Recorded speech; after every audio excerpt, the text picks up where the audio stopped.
and gentlemen, Andrew N. Price, also known as Altered's Ego, here once again Yo soy libre.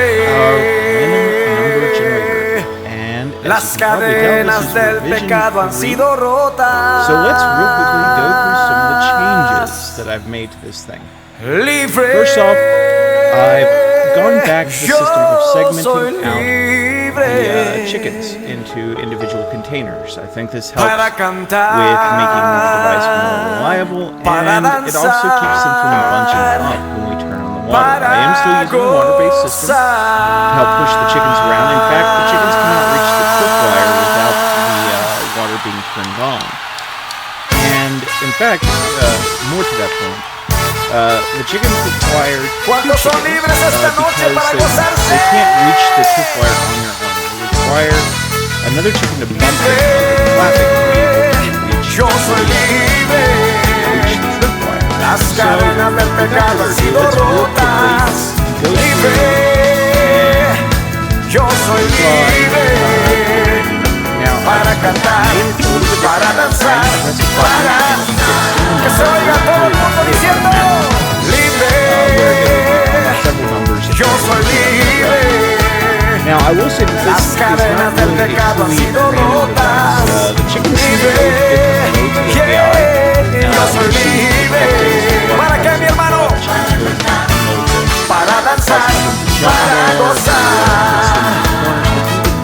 Yo he vencido al enemigo por la sangre de Jesucristo. Yo soy libre. A ver, dilo, yo he vencido. Yo he vencido al enemigo por la sangre del Cordero, por la sangre de Jesucristo. Yo soy libre. Ahora sí lo crees, cántalo. Yo soy libre. Jump, yeah. Las cadenas del pecado han sido rotas. It's pretty much the same type of design. Yo soy libre.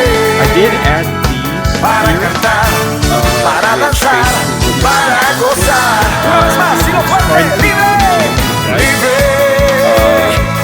Yo soy libre. Las cadenas del pecado han sido rotas. Yo soy libre para cantar, para danzar, para gozar. Yo he vencido al enemigo por la sangre de Jesucristo. Yo soy libre. Yo he vencido al enemigo. Por la sangre de Jesucristo, yo soy libre.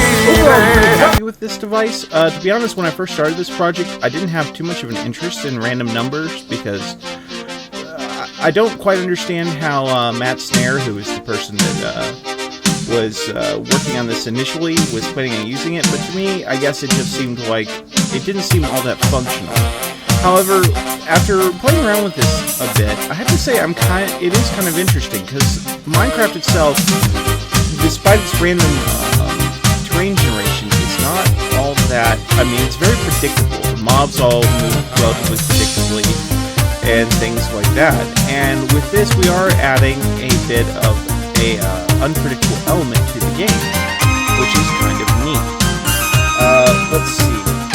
Beyond that, I mean, it's a pretty simple device. I mean, because we just basically have these chickens in here, they get a tripwire, water gets turned on and off, and then, obviously feeds into our selection system, which is essentially a selection system for a rail network, and then that outputs to the display. So there's really it's not all that complex, despite looking, what I think a lot of people would say is very, very intimidating. It's really not all that complex.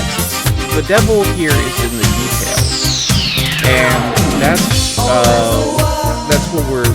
I guess when it came to working with this device, that's really been the issue: is getting things so that they perform reliably. Like, for example, I was having issues with the chickens on the extreme corners, not where they would hit the tripwire more, and I think it's because they were trying to bring it to the wall, because there was a open corner right here. And so sealing that up seems to have helped a good bit as far as providing a more reliable results. And it's getting the timings right and things like that. Overall, I'm pretty happy with the device. I mean, obviously you can get a little number sometimes because there with 2 6s in a row, because the chickens go into the appropriate mode where they're like right next to each other, and they can just jump up like that. But then their mode changes, and see, like this one is fluttering up and down, and that makes it more likely to hit the tripwire. But that's within itself is a random event, like, because any of these chickens can do that. And I mean, obviously, I would prefer not to have repetitive number selections over and over again, but it is unpredictable. You don't know when that's going to happen, when the chickens are going to move into a different mode. So I guess from that aspect, it's not too annoying, as long as it doesn't stay in that mode consistently for a prolonged period of time. I have seen a pretty good variety of numbers coming out of this. It doesn't seem like it's predictable. I do wish there was a bit more involvement with the user, but I think the solution works fairly well for what it is. And obviously, given that it isn't an extremely redstone heavy creation by size, it's pretty lag free. I mean, there's not too many moving parts, and a lot of this can be removed. Like I have these pistons here, we're disconnecting the display while I'm going through the animated sequence. That's just a cool aesthetic, design choice there, and that can be taken out.